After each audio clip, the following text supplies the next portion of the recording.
എത്ര വലിയ വിജയം നേടുന്ന ചിത്രമായാലും തിയേറ്ററുകളിൽ ഇക്കാലത്ത് അധിക ആഴ്ചകൾ ഒരു സിനിമയും ഓടുന്നില്ല. വൈഡ് റിലീസ് ആണ് അതിന് പ്രധാന കാരണം. ആദ്യ ദിനം പോസിറ്റീവ് അഭിപ്രായങ്ങൾ വന്നാൽ കാണികൾ തിയേറ്ററുകളിലേക്ക് കൂട്ടത്തോടെ ഇരച്ചെത്തുകയും കാണുകയും ചെയ്യും.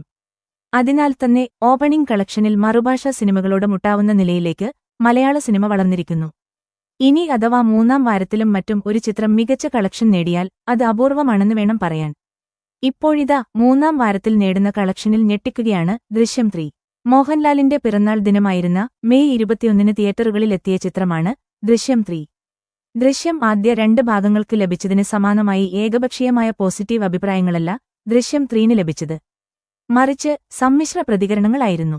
എന്നാൽ ബോക്സ് ഓഫീസിൽ ഇതൊന്നും ജോർജുകുട്ടിയെയും കുടുംബത്തെയും ബാധിച്ചില്ല എന്ന് മാത്രമല്ല, അത് ഇപ്പോഴും തുടരുകയുമാണ്. ചിത്രത്തിന്റെ OTT റിലീസ് സംബന്ധിച്ച് ഔദ്യോഗികമായ പ്രഖ്യാപനം വന്നത് റിലീസായതിന്റെ 24-ാം ദിവസമായിരുന്നു. പ്രമുഖ പ്ലാറ്റ്ഫോമായ ആമസോൺ പ്രൈം വീഡിയോയിലൂടെ ജൂൺ 18-നാണ് ചിത്രം സ്ട്രീമിംഗ് ആരംഭിക്കുക. സാധാരണ എത്ര വലിയ വിജയചിത്രത്തിന്റെയും OTT റിലീസ് പ്രഖ്യാപിച്ചാൽ തിയേറ്റർ കളക്ഷൻ കാര്യമായി ഇടിയും. എന്നാൽ ദൃശ്യത്തിന്റെ കാര്യത്തിൽ അങ്ങനെ സംഭവിച്ചിട്ടില്ല.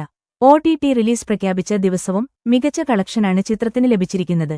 ട്രാക്കർമാരുടെ കണക്ക് പ്രകാരം കേരളത്തിൽ നിന്ന് മാത്രം ഇന്നലെ ചിത്രം നേടിയിരിക്കുന്നത് 61 ലക്ഷമാണ്.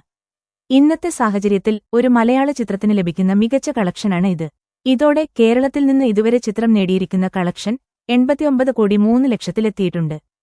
കേരളത്തിൽ നിന്ന് ഏറ്റവും മികച്ച കളക്ഷൻ നേടുന്ന ടോപ്പ് 5 ചിത്രങ്ങളുടെ കൂട്ടത്തിലും ദൃശ്യം 3 ഇടം പിടിച്ചിട്ടുണ്ട്. അതേസമയം പ്രൈം വീഡിയോയിലൂടെ ലോകമാകമാനം നിരവധി പുതിയ പ്രേക്ഷകരിലേക്ക് എത്താനുള്ള തയ്യാറെടുപ്പിലാണ് ചിത്രം.